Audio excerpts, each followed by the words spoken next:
আজকে জীবন দিতে হয়েছে, প্রায় 8 লক্ষ মানুষ আহত হয়েছে, রক্ত দিয়েছে, অপমানিত হয়েছে।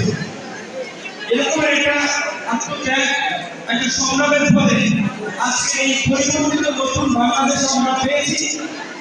যে বাংলাদেশ আজকে আমরা সবাই স্বাধীনভাবে কথা বলতে পারছি, ব্যবসা করতে পারছি, আমরা আমাদের অধিকারের জন্য লড়াই করতে পারছি, প্রশাসন থেকে শুরু করে বিভিন্ন প্রতিষ্ঠানে যারা দায়িত্বশীল আছে, তাদের জায়গা আছে, তাদেরকে জবাবদিহিতা করতে পারছি। যেটাই জুলাইয়ের আগেও পারা যায়নি। থানা পুলিশ জনগণের কথা শুনে নাই, আওয়ামী লীগের নেতারা যা বলেছে থানা পুলিশ সেটা করেছে। উপজেলা কিংবা জেলা হাসপাতালে চিকিৎসা নিতে গিয়ে কিংবা বিদ্যালয়ে আপনার সন্তানের ভর্তির জন্য, পরীক্ষার জন্য শিক্ষকদের সাথে কথা বলতে গিয়েও দেখা যাবে কিন্তু আপনার সাথে পারেনি, কারণ